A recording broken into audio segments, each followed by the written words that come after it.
আসসালামু আলাইকুম ভাইস, কেমন আছেন সবাই? আশা করি সকলেই ভালো আছেন। তো আপনি এই ভিডিওটা ক্লিক করছেন ট্রেডিং করার জন্য না? এই ভিডিওটা তো আপনি ট্রেডিং করার জন্য ক্লিক করছেন, খুবই ভালো করছেন। কিন্তু এখন প্রশ্ন হচ্ছে যে আপনি কি আসলে এই ভিডিওতে যে সকল কাজগুলো দেখানো হয়েছে, এ সকল কাজগুলো করতে পারবেন কিনা? তো চলুন ভিডিও শুরু করা যাক। তো এখন আমরা জানবো যে আপনি যদি ট্রেডিং করতে চান তাহলে আপনি কি করতে হবে একজন বিগিনার বা নতুন অবস্থায়। তো এটাকে আমি ৩ টা ভাগে ভাগ করছি। ফার্স্ট এ হলো আপনার অ্যাসেট চুজ, বেসিক নলেজ আর হলো আপনার স্ট্রং মাইন্ডসেট। তো এখন আমরা এগুলোকে বিস্তারিতভাবে আলোচনা করব। তো ফার্স্ট এ আসে হলো আপনার অ্যাসেট নির্বাচন করা। তো ধরুন আপনার সফল হওয়ার ৫ টা অপশন আছে। আপনাকে দিল যে সফল হওয়ার ৫ টা অপশন এবং আপনাকে সফল হওয়ার ৫ টা অপশনের জন্য সময় দিল আপনাকে ৫ বছরের মতো। এখন আপনি কিন্তু ৫ বছরের সকল ক্ষেত্রে কিন্তু সফল হইতে পারবেন না। এটা কিন্তু আপনি পারবেন না। আপনি তো সবটির মধ্যে পারবেন না, ২ বা ১ টার মধ্যে পারবেন। কিন্তু আপনি যদি ৫ টা বছর যেকোনো একটার মধ্যে পুরাটা সময় দেন তাহলে কিন্তু আপনি সেটার মধ্যে কিন্তু সফল হতে পারবেন। সফল হওয়ার চান্স কিন্তু অনেক বাড়ে যায়। ঠিক ট্রেডিং এর ক্ষেত্রেও আপনাকে গোল্ড, ফরেক্স, ক্রিপ্টো যেকোনো একটা আপনাকে বেছে নিতে হবে। এখন যদি আপনি ফরেক্স বেছে নেন তাহলে আপনাকে এই ১০ টা মানে টপ যে কারেন্সি গুলো আছে এগুলো আমি দেখাই।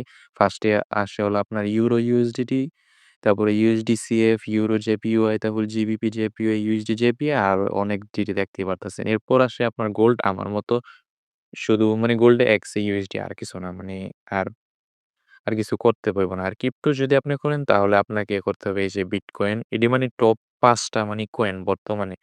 আর আমি এত ক্রিপ্টো নিয়ে আমি এত না। আমি কোন ক্রিপ্টো ট্রেডার না। আমি হলো আপনার গোল্ড ট্রেডার। আমাকে মানে গোল্ডের ক্ষেত্রে আপনি আমাকে পাইবেন। কিন্তু আমি কোন ক্রিপ্টো ট্রেড করি না। মানে ক্রিপ্টো আমি শুধু আপনাকে সংক্ষেপে এই জায়গায় ধারণা দিলাম যে বিটকয়েন চাইলে আপনি করতে পারেন, ইথেরিয়াম করতে পারেন বা বাইন্যান্স কয়েন বা বিএনডিটি যেটা আছে এটাও আপনি করতে পারেন বা সোলানা বা এক্সআরপি।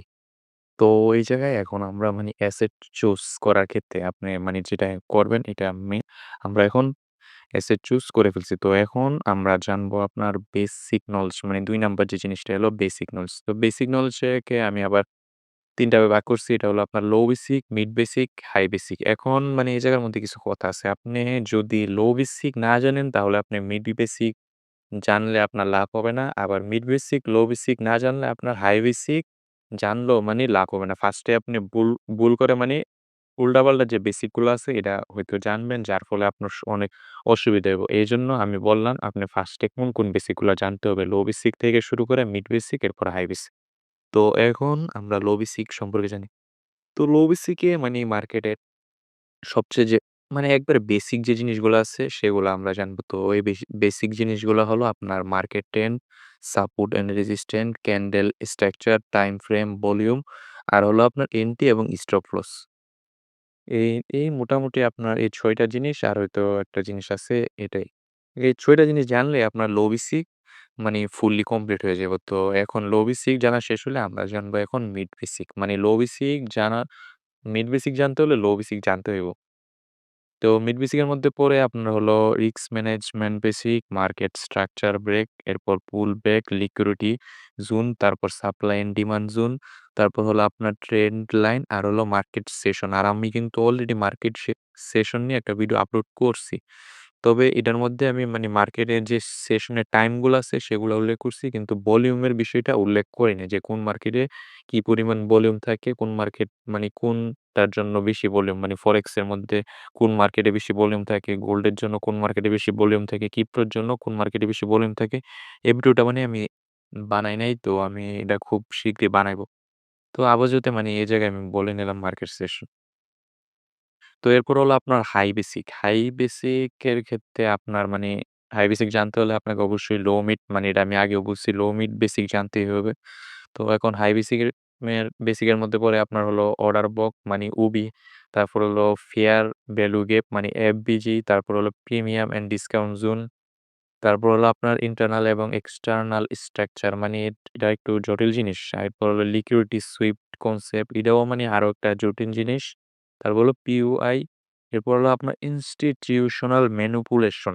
এটা মানে খুবই গুরুত্বপূর্ণ। মানে এটা মানে খুবই জটিল একটা জিনিস। এটা মানে আপনার জানতে হলে অবশ্যই লো এবং মিড বেসিক এগুলা জানলে আপনার এই সকল জিনিসগুলা মানে হাই বেসিক এর জিনিসগুলা জানা সহজ হয়ে যাবে। আর আপনাকে কিন্তু ওই লো এবং মিড বেসিক এর জিনিসগুলা কিন্তু খুবই ভালোভাবে করতে হবে, আয়ত্ত করতে হবে। না হলে কিন্তু আপনি হাই বেসিক এর জিনিসগুলা জানতে পারবেন না। আর হাই বেসিক এর জিনিসগুলা না জানলে মানে আপনি ট্রেডিং এর ক্ষেত্রে অনেক ভুল করবেন।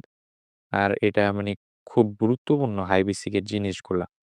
আর এগুলা মানে অনেক মানে মানে এতটা সহজ না। আর এটা মানে আপনি মানে যদি এর আগেরগুলা না জানেন তাহলে বুঝার ক্ষেত্রেও খুবই কষ্ট হইয়া যাবে।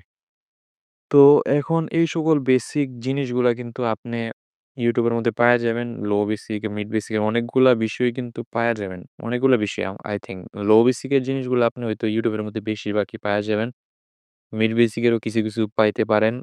কিন্তু আপনি যদি হাই বেসিক এর জিনিসগুলা দেখেন, তো হাই বেসিক এর জিনিসগুলা আমার মতে আপনি YouTube এর মধ্যে পাবেন না। আর পেলেও সেটি মানে বাংলা ভাষায়, আমাদের যে বাংলা ভাষা এটা হয়তো পাবেন না। হয়তো আপনি হিন্দি পাইবেন বা ইংলিশ পাইবেন। যার ক্ষেত্রে মানে কি হবে আপনার মানে বুঝতে সমস্যা হবে।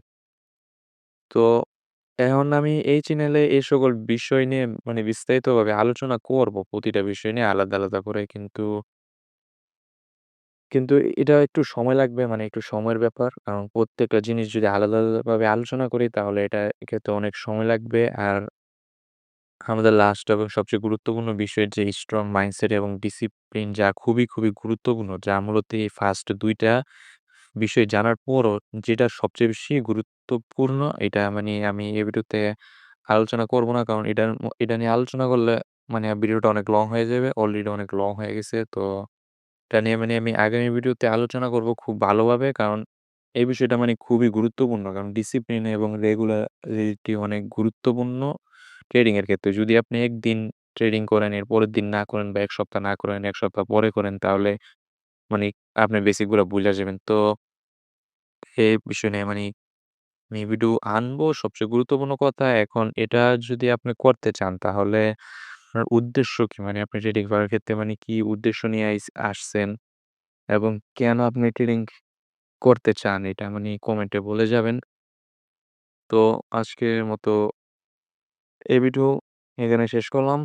আর আমি চেষ্টা করব বাকি যে বিষয়গুলো আছে সেগুলা নিয়ে আলোচনা করতে। তো সকলে ভালো থাকবেন, সুস্থ থাকবেন। আল্লাহ হাফেজ।